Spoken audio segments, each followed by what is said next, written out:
Assalamualaikum warahmatullahi wabarakatuh. Shalom, Om Swastiastu, Namo Buddhaya, salam kebajikan. Tabi pun. Baik, yang kami hormati Bapak Andriadi Pambonan, SSI MSc, selaku dosen pengampu Geofisika Eksplorasi Mineral dan Air Tanah. Baik, kami dari kelompok 3 mau mempresentasikan hasil kerja kelompok kami, yaitu eksplorasi biji besi dengan metode geolistrik, Induced Polarization atau IP pada PT Ek, Desa Laksana, Kecamatan Babahrot, Kabupaten Aceh Barat Daya, Provinsi Aceh. Bisa di next.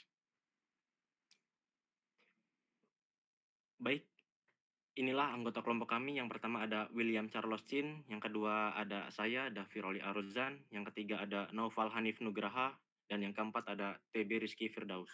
Bisa di next. Baik, inilah ada outline yang akan kita bahas. Yang pertama ada latar belakang, yang kedua ada tujuan, yang ketiga ada teori dasar, keempat metodologi penelitian, yang kelima hasil, dan terakhir kesimpulan. Baik, Provinsi Aceh berada pada sistem tektonik aktif Sumatera yang dipengaruhi oleh sesar Sumatera dan zona subduksi, sehingga membentuk struktur geologi seperti lipatan dan sesar naik yang berpotensi menjadi perangkap hidrokarbon.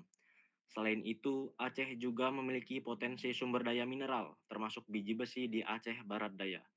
Untuk mengetahui distribusi sumber daya bawah permukaan secara lebih rinci, diperlukan metode eksplorasi seperti geolistrik induced polarization atau IP yang efektif dalam mendeteksi mineral logam berdasarkan sifat kelistrikan batuan. Bisa di next. Baik, selanjutnya ada tujuan. Yang pertama, menentukan distribusi nilai, chargeability dan resistivitas bawah permukaan di Desa Laksana, Kabupaten Aceh Barat Daya. Yang kedua, mengidentifikasi potensi dan zona mineralisasi biji besi di Desa Laksana, Kabupaten Aceh Barat Daya. Bisa di next. Oke, selanjutnya teori dasar. Teori dasar pada penelitian ini menggunakan dua metode geofisika. Yang pertama, metode resistivitas, yaitu merupakan metode geofisika aktif yang menggunakan sifat kelistrikan batuan untuk mengetahui struktur bawah permukaan dengan cara menginjeksi arus listrik dalam tanah menggunakan elektroda arus dan mengukur beda potensial pada elektroda potensial. Perhitungan resistivitas didasarkan dengan hukum Ohm, yaitu beda potensial sama dengan kuat arus dikali resistansinya. Metode yang kedua pada penelitian ini menggunakan metode induced polarization atau metode IP yang biasa kita dengar sebagai IP merupakan dasar dari pengembangan metode geolistrik resistivitas, di mana sama-sama memanfaatkan sifat kelistrikan batuan, dalam hal ini sifat konduktivitasnya dan polarisasinya. Next. Nah, berikut adalah rentang nilai chargeability pada penelitian ini. Dapat kita lihat pada range chargeability dibagi menjadi 3. Yang pertama itu 0 sampai dengan 20 meter per second.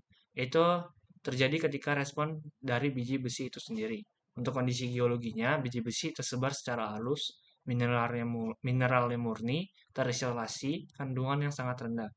Untuk range yang kedua yaitu 20 sampai dengan 50 meter per second, terjadi ketika respon dari mineral sulfida yang mengasosiasi. Kondisi geologinya biji besi dengan sedikit sulfida di bawah 5% dan terjadi pada zona alterasi ataupun oksidasi. Range yang ketiga yaitu lebih dari 50 meter per second. Penyebab utamanya yaitu respon dari sulfida masif atau besi yang sangat konduktif.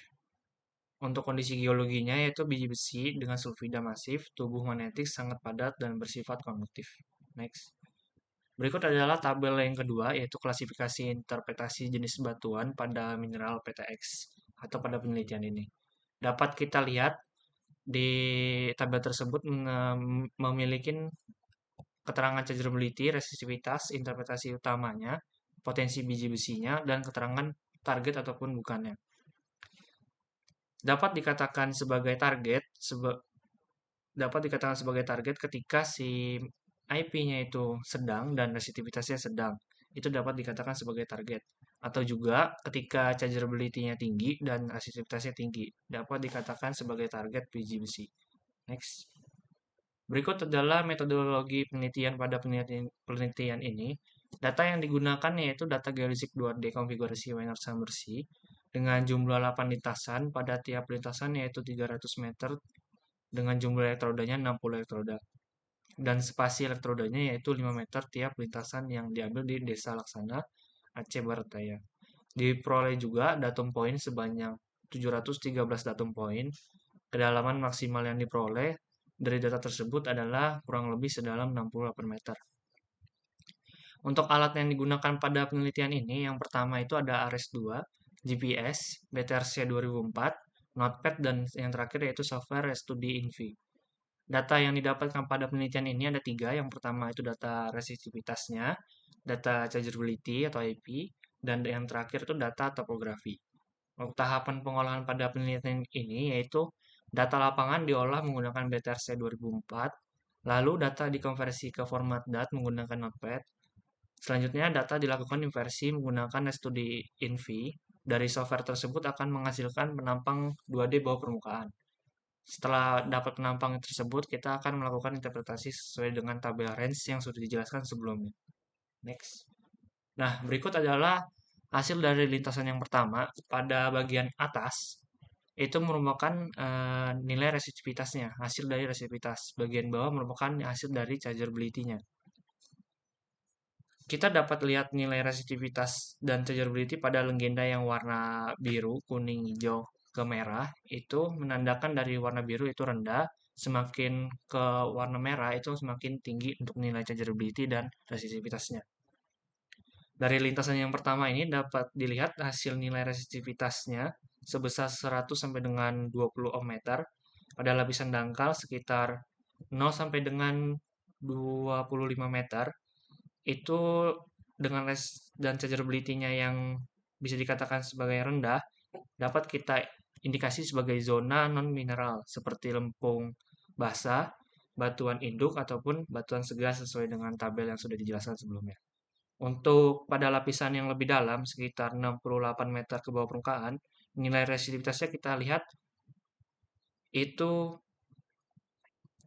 sekitar 100 sampai dengan 3000 ohm meter dengan chargeability-nya yang tinggi. Zona tersebut dapat kita indikasi sebagai zona mineralisasi berupa biji besi yang berasosiasi dengan sulfida. Next. Oke, pada hasil dari lintasan kedua ini memiliki dua lapisan. Pada lapisan pertama memiliki resist 500 sampai 1000 ohm pada kedalaman 0 sampai 30 meter dan nilai chargeability rendah di antara 0 sampai 5 milisecond. Maka pada lintasan pertama ini ditunjukkan merupakan batuan non mineral. Pada lapisan bawah, lapisan kedua memiliki nilai resist rentang 40 sampai 800 ohm dengan nilai chargeability kurang dari 20 milisecond.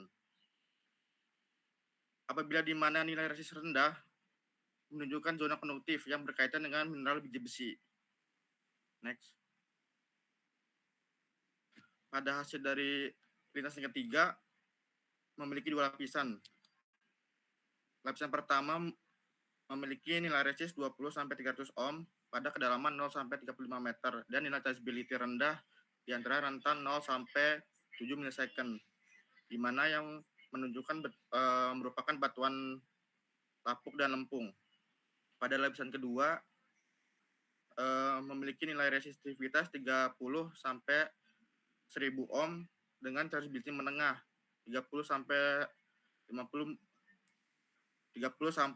milisecond yang mengindikasikan adanya mineral biji besi. Next. Selanjutnya lintasan keempat di mana pada hasil dari lintasan ini itu nilai resistivitas dan nilai chargeability itu berkombinasi. Pada lapisan pertama nilai resistivitas didapatkan rendah dan nilai chargeability tinggi, yang berarti mengindikasikan keberadaan biji besi masif yang mengandung sulfida pada kedalaman dangkal. Pada lapisan kedua diperlihatkan nilai chargeability yang sangat tinggi, tetapi tetap dengan nilai resist yang tinggi, sehingga pada hasil dari lapisan kedua ini merupakan batuan segar atau efek dari noise. Next.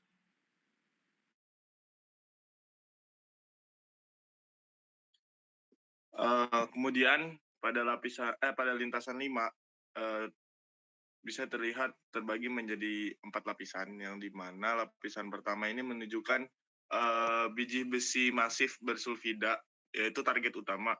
Nah, untuk lapisan keduanya itu kemungkinan dia menunjukkan batuan segar atau noise dari inversi. Nah, untuk lapisan ketiga menunjukkan mineralisasi biji besi disseminated hingga masif yang berasosiasi dengan altrasi dan sulfida hingga kedalaman. Dan untuk lapisan yang terakhir atau yang keempat itu didominasi dengan material non-mineral seperti lempung, terus batuan lapuk, dan juga batuan induk. Next.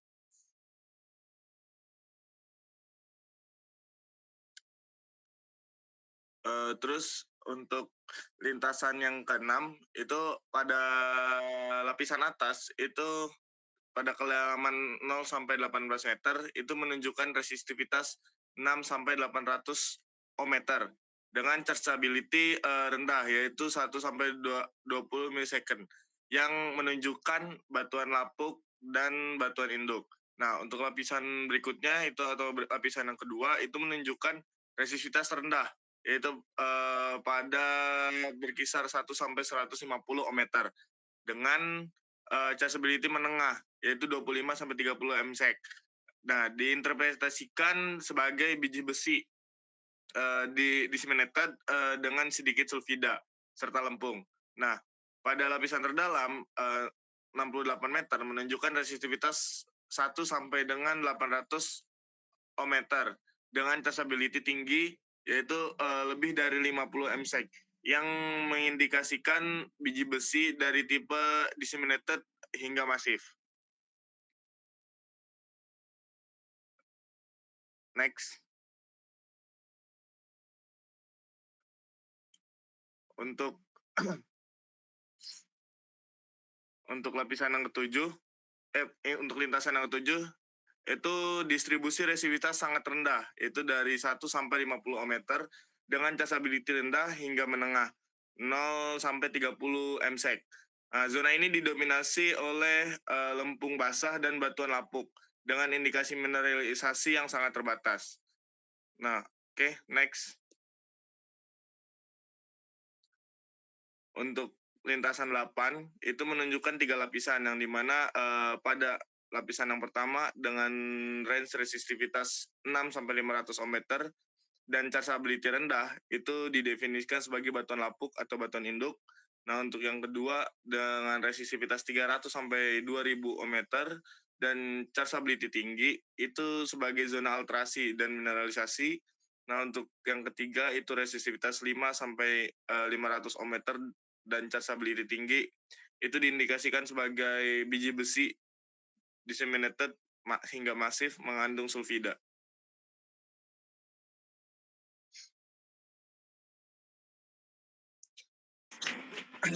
Baik, selanjutnya ada kesimpulan yang dari peneliti dapatkan. Ada 4 kesimpulan. Yang pertama, data geolistrik menunjukkan variasi resistivitas dan chargeability bawah permukaan. Yang kedua, penampang 2 dimensi dari software ResStudy Invi mengindikasikan perbedaan material tiap lintasan. Yang ketiga, klasifikasi potensi biji berdasarkan kombinasi nilai rendah hingga ke tinggi, resistivitas dan chargeability.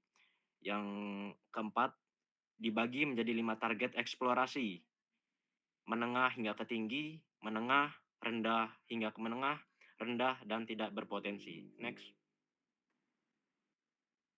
Baik, berikut adalah referensi yang peneliti gunakan untuk menyusun dan juga dalam pengolahan pengambilan data. Mungkin bisa di next.